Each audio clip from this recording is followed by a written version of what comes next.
I was lighting the last candle on my son's cake when the doorbell stayed silent. It was Mason's 11th birthday, a Saturday I had circled in red on our kitchen calendar for months. I had balloons taped to the hallway, pizza boxes stacked on the counter, and a playlist of his favorite movie themes ready to go. I kept glancing at the driveway like the cars would magically appear. They did not. I called my mom, Linda, straight to voicemail. I texted my sister, Brittany, and my brother, Kevin. Read receipts, no response. Mason tried to be brave, but when he saw the unused paper plates I had set aside for Grandma and the cousins, his eyes fell. It was just me, my boy, and too much food. We had a party anyway. We played soccer in the backyard. We blew out the candles. I told him the truth. Sometimes people don't show up, and that says more about them than about you. He nodded, hugging me so tight I could feel his heartbeat. I promised him something I meant. I would always show up. 9 days later, my phone exploded with messages from my family. They wanted us to attend Olivia's Sweet 17 in Phoenix. Not only that, there was a cost, $1,800 per person for some luxury package. And in the attached flyer, right under the list of sponsors, sat my name, Ryan Walker, Platinum Sponsor. No one had asked. No one had apologized. They had ignored my son, then penciled me in like a credit card. My name is Ryan Walker. I live in Austin, Texas, and I am a single dad to a kid who believes in second chances. Mason's mom left when he was 5. There is no scandal to tell, no firework ending. Just a slow fade and a long custody agreement that became dust when she moved out of state and stopped calling. My world became a curriculum of single fatherhood. I learned the clumsy art of braiding friendship bracelets, the satisfying logic of a treehouse built from a kit, and the precise flip required for a perfect dinosaur pancake. Most importantly, I learned my son, a boy who draws on the floor to better catch the ideas he swears fall from the ceiling. My family operated on an unwritten set of rules I was only just beginning to read. I was always the helper, the extra set of hands at move-in day, the driver when someone's car broke down, the person they called when a bill was late and short just for a week. It felt good to be needed, and they knew I wouldn't say no. After I bought my house on more sweat than savings, my mom held out her hand for the spare key. For emergencies, she said, but it felt like an expectation, not a request. Soon my siblings had their own copies. My mother's words became the unofficial rule of the house. We're family. We share. I kept a good job in property management. It wasn't glamorous, but it paid the mortgage and kept Mason in soccer cleats and summer camps. I stored receipts in a labeled bin because details matter when you manage buildings and lives. I was the guy who worked through lunch to help a tenant sort out a leaky ceiling. I was the dad who never missed a school assembly. When my family flaked on Mason's birthday, it felt like a door I had left unlocked for years finally blew open. I was not angry yet. I was tired. Tired of carrying people who didn't carry us back. I stared at that Platinum Sponsor flyer and felt a quiet click inside, like a lock sliding into place. Something hidden had started to move. The messages kept coming. Brittany sent a group chat blast with glittery graphics. Olivia's 17. Phoenix Marriott Ballroom. Dressed to impress. Then the line that made my jaw tighten. Family rate is just $1,800 per person. We're doing a luxury package, so no excuses. Kevin chimed in with a thumbs up and a link to a registry full of designer bags and electronics. My mom sent a voice message that started with, "This is important for family unity," like a lecture I was supposed to obey. I scrolled the PDF attachment. There it was. Thank you to our sponsors. Ryan Walker, Platinum Sponsor. Below it were the names of 3 local businesses. I checked my email and found a forwarded exchange between Brittany and the event planner. She had written, "My brother Ryan will sponsor at the top tier. He helps the family with big things." No one had copied me. No one had asked. The sponsorship claim was just the cover charge. Moments later, Brittany sent the full invoice disguised as a list of family tasks. My name was next to rent private shuttle, pay for cake upgrade, and book 4 hotel rooms, Grandma's options. The familiar machinery of expectation was whirring to life, ready to flatten me once again, and at the bottom of it all, in invisible ink, was their signature line, "We're family. We share." But this time, the sharing had a price tag, and my son's empty birthday chairs were still in my garage. Anger usually shouts in my head. This time it was a whisper that tightened everything. I sat at the table where Mason and I had played a board game the night before and asked myself a hard question. Who am I if I keep agreeing to this? The answer wasn't kind. I was the guy they counted on not to count the cost. I was the human credit line. I thought about Mason blowing out his candles, smiling for me even though his eyes were glassy.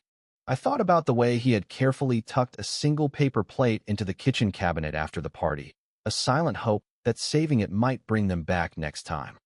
It hit me that my job is to teach him what love looks like in real life. Love is not making excuses for people who only call when they want something. Real love protects itself. I opened my mother's message again. This is important for family unity. I imagined telling Mason that unity means letting people walk across us. I imagined him growing up to think that respect is owed to anyone who shares his last name, no matter how they act. I could not do that to him. I could not do that to myself. But the fear crept in.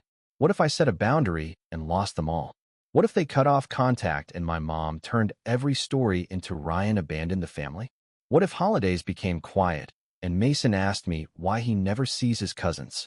The fear was real, but so was the need. The whisper in my head got clearer. It said, you can be kind without being a doormat.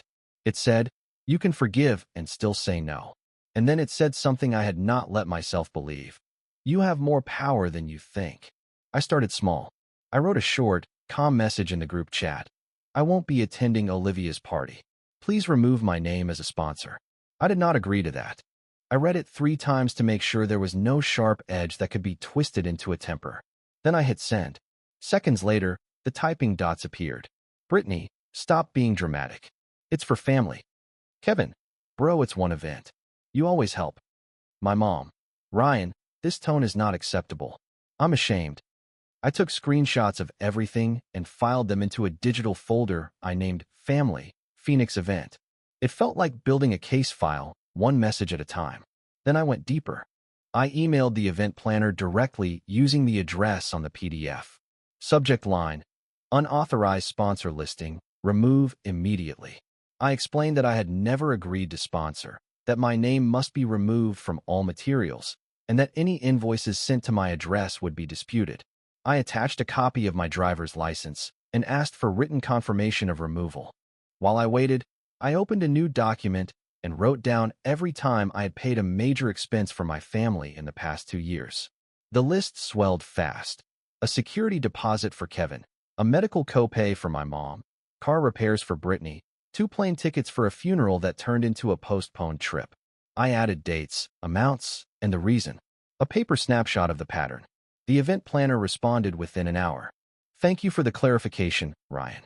I have removed your name from the sponsor list and updated all materials. She included a PDF showing the updated flyer. That tiny, quiet click inside me got louder. I archived her confirmation, converted it into a PDF, and tucked it into my growing stack of records. The file was no longer just a folder, it was becoming a shield. Small victory. My name was no longer their debit card. The pushback arrived like a storm. Brittany called me, the kind of call where you know someone is talking while already planning the next attack. You humiliated me, she said. Now I have to explain to the venue why my own brother is being difficult. I told her I had already explained it to the venue. There was a pause that felt like static. Then she went for the jugular. You're punishing Olivia. She didn't skip your kid's little cookout. She had dance. You're petty. Kevin jumped in on text with messages that sounded like a pile-on from a sports talk show. So you're rich enough for a house, but not for family? Must be nice. My mom called and left a message that stung. Your father would be disappointed. This is not how I raised you. That night, I fell asleep on the couch and woke up to banging on my door. It was Kevin, red-faced, saying he needed the spare bedroom for a few days because his roommate suddenly turned weird. He tried to push past me like he always did. I held the door. Not tonight, I said. He laughed, this cruel little snort. Wow, knew you. I closed the door, locked the deadbolt, and stood there with my hand on the cool metal. A minute later, my phone buzzed with a message from my mom. If you turn your back on family, don't come to me when you are alone. She followed it with a line that felt like a final shove. Return my key. I sank onto the bottom stair and let the weight of it land. It wasn't anger, but a quiet grief that sat heavy in my chest, stealing my breath. I had drawn a simple boundary, and watched the people I love treat it like a personal attack. The house was quiet, and for the first time in a long time, I felt truly alone. The next morning, I made coffee and watched the steam unfurl from the cup, like a long, slow sigh releasing the tension of the night before. Mason was at a sleepover with his best friend, so the house was still. I opened the Family Phoenix event folder and reread the emails, the texts, the updated flyer. I searched my inbox and found old messages where I had been asked to front money for something just until Friday. There were a lot of Fridays. I started a new document and wrote a sentence at the top. Real love protects itself. I thought about what that meant. If I loved my family, I needed to stop feeding our worst pattern. If I loved my son, I needed to show him that real respect has rules. I drafted 3 messages. To my mom, I love you. I am not sponsoring events or giving out my spare key anymore. I will always show up for holidays if invited with respect. I am changing my locks today. If you need to reach me, email is best. To Brittany, remove me from all plans and costs. Do not list my name without permission again. I won't attend Olivia's event. Please do not send me invoices. If you do, I will dispute them. To Kevin, do not use my home as a crash pad. I need notice and consent for any request. I reread them until they sounded plain and steady. Then I did something I had always avoided. I scheduled a locksmith. I also called my bank and reviewed my autopay list. I turned off 2 temporary subscriptions that had been going to my mom's streaming accounts since last winter. I felt a clean space open inside me. When Mason came home, I hugged him longer than usual. "What's up?" he asked. "Grown-up stuff," I said. "But we're good." I meant it. The locksmith arrived that afternoon, a quiet guy named Marcus who worked with steady hands. He replaced the deadbolt and the knob, then handed me 2 new keys. I kept one, slid the other onto Mason's lanyard, and tossed the old set into a drawer. It was a small, metallic ceremony. My house felt like my house.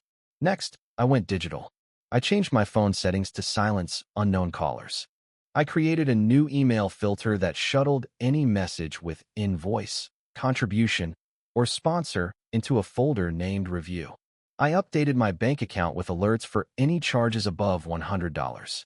I logged into my smart lock history and took screenshots of every after-hours entry made with the spare key in the last 6 months. There were more than I expected. Then I set up a quiet boundary that they couldn't twist. Instead of giving them the thousands they expected, I sent my mom a token amount, just $10, through a payment app. In the note, I wrote, "Congratulations on Olivia's event." It wasn't about the money. It was about making a point. I had given something, but on my own terms, not theirs. That tiny payment created a paper trail I could point to if they ever accused me of not supporting the family. No big speech, no argument, just a symbolic gesture that said, "I'm done being your bank." I saved the receipt and moved on. Brittany fired back with a long paragraph about betrayal, complete with all caps. I did not respond. Kevin tried to shame me with a throwback photo of the 3 of us at a baseball game. I hearted it and said, "Good memory." The event planner emailed a final confirmation that my name had been removed from every printed sign and online listing. She even attached a screenshot of the sponsor page without me on it. "Appreciate the clarity," she wrote. I smiled. I appreciated it too. The climax came the night of Olivia's party. Phoenix was a few states west, but the drama landed in my pocket at the worst moment, right as Mason and I were setting up bowls of popcorn for an at-home movie night. My phone buzzed with a call from an unknown Arizona number. I let it go to voicemail. Moments later, another call, this one from my mom. I answered because I still believe in grace. "Ryan," she hissed, as if the word hurt. "They are saying you pulled your sponsorship and embarrassed the family. The cake vendor is asking for a card on file. They're saying you promised the upgrade." "I never promised," I said.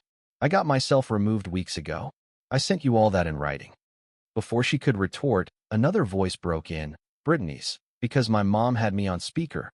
"The venue says you emailed them and made them take your name off every banner." Brittany snapped. "That is correct," I said calmly. "I did, because I never agreed to it." There was a shuffle of the phone, some muffled, harsh words, and then a new voice came on. The event manager. "Mr. Walker," she said, her voice crisp and professional. "I'm calling to confirm that you are not a sponsor and are not financially responsible for any charges tonight." That is correct, I repeated. Please direct any invoices to the person who signed your contract. The silence on the line was heavy. Then, so faintly I almost missed it, I heard Brittany's sharp whisper. Just put it on Ryan's card. He always fixes it. The manager replied, her tone firm. Without written authorization, we will not be doing that. I thanked her and hung up. My phone immediately blew up with texts full of blame and disbelief, but I only sent one message back into the group chat. Not angry, just clear. I told you my decision 9 days ago. Check the emails. The paper trail had disarmed the emotional ambush. The following week was a storm of predictable fallout. My mom sent a short message that just said, I need time. Brittany posted vague statuses online about some people forgetting where they came from. The anger peaked when a police officer knocked on my door a few days later. Kevin, in a final, desperate move, had reported that I had denied entry to a family member in crisis. I calmly explained to the officer that I had changed my locks and that no one else lived there. Then I laid out the proof. A message chain where Kevin said he'd just crash, my written refusal, and the lock entry logs to back it all up. She glanced at the papers, nodded, and handed them back. You're fine, she said. You have every right. Just keep documenting. When she left, a profound quiet settled over the house. The storm had passed. The silence wasn't angry anymore. It was peaceful. In that new quiet, Mason and I made our lives our own. We bought a whiteboard for the kitchen and filled it with our plans in bright colors. The house felt lighter, freed from the weight of constant expectation. I missed some of the good memories, but I did not miss the pattern of being their emergency contact and their open line of credit. One evening, as we were clearing the table, Mason looked at me with serious eyes. Are we still family with Grandma in them? I knelt down to his level. Yes, we are, I said, but I'm learning what that really means. Family is supposed to show up for each other, not just take from each other. Real love has to protect itself. It knows when to lock the door. He thought for a moment. Like a fence, to keep us safe in our own yard. Exactly, I said, my heart swelling. I sent my mom a short note that night. I love you. When you're ready to talk with respect, I'm here. I didn't offer to fix anything or send any money. I just waited. Months went by. Then, on an ordinary Sunday, a message appeared from my mom. It was short. I'm sorry I didn't come to Mason's birthday. I will do better. I stared at the words and felt a final gear click into place. Not the old machine, but a new one, built just for me and my son. Maybe it would take time. Maybe it wouldn't be perfect. But for the first time, by drawing our own lines, we had made our house feel completely like a home.